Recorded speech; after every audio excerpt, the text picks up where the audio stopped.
Today, we're pulling back the curtain on the huge economic battle that's happening just behind the headlines. We're talking about the fight between the petrodollar and the rising Petroyuan. All eyes are on the military action, right? But what if I told you there's a much deeper war going on? A battle for the future of money itself. What's happening right now could completely rewrite the global financial rulebook for generations. To really get what's at stake here, you have to understand this invisible system that's been quietly running international finance for about half a century. It's called the petrodollar system. Okay, so what is it exactly? Well, back in the 70s, after that big oil crisis, the US cut this landmark deal with Saudi Arabia and then other nations in the Gulf.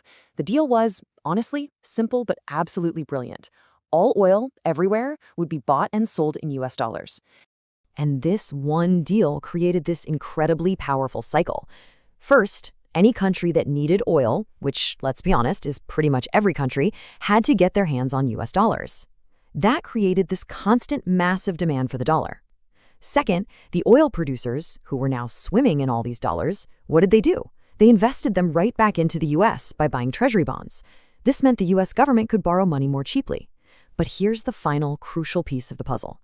In exchange for all this, the US provided a military security umbrella for its partners. You could say the whole petrodollar thing was always a security deal disguised as a currency deal.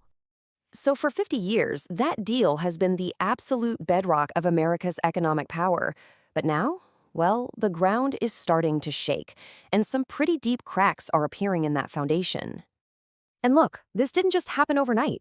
It was a series of big, powerful shifts. In 2013, China became the world's #1 oil buyer. Then, the US shale boom made America an energy superpower in its own right. But the real game changer? That was in 2022, when Western countries froze Russia's foreign currency reserves. That move sent an absolute shockwave around the world, basically telling every other country that their dollar reserves might not be safe. And now, the conflict in the Middle East is putting those 50-year-old security promises to the ultimate test. All this has created a totally new reality. I mean, just look at this. Today, Saudi Arabia sells 4 times more oil to China than it does to the United States. Think about that.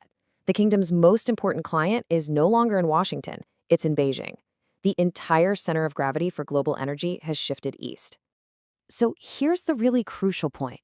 When the US uses the dollar as a weapon, like with the sanctions on Russia, it forces every other nation to start thinking about a plan B. Countries are now scrambling to find ways to de-risk, to lower their dependence on a financial system that's controlled by one single country. And that, of course, brings us to the main challenger. As trust in the dollar system starts to wobble, China is moving to position its own currency, the yuan, as the alternative. They're laying the groundwork for what could become the Petroyuan. And China isn't just sitting back and hoping this happens. Oh no, they are building the plumbing to make it a reality. For decades, just about every international money transfer went through the SWIFT system. Well, now China has built its own version, CIPS. It's like a whole parallel financial highway for money, one that doesn't have an off-ramp in Washington, D.C. And don't think this is just some small-time project. Last year alone, China's CIPS system processed the equivalent of around $25 trillion in yuan payments. This isn't theoretical. This parallel system is already running at a massive scale. Now, hold on, it's not a done deal. Not by a long shot. The yuan has some huge hurdles to overcome. You can't just freely trade it like the dollar. Beijing keeps it on a tight leash. And there just isn't that deep, trustworthy market for its government debt like there is for US bonds. And at the end of the day, there's a pretty fundamental question of whether you can trust the institutions of a state-run economy. And this is where we come full circle, back to the current conflict. You see, these big geopolitical crises, they're like giant stress tests. And what's happening in the Middle East right now is forcing a choice that could massively accelerate this whole financial shift. So how could this actually play out? Well, there are 2 competing ideas. On the one hand, chaos usually makes investors run for the safety of the US dollar, which actually makes it stronger.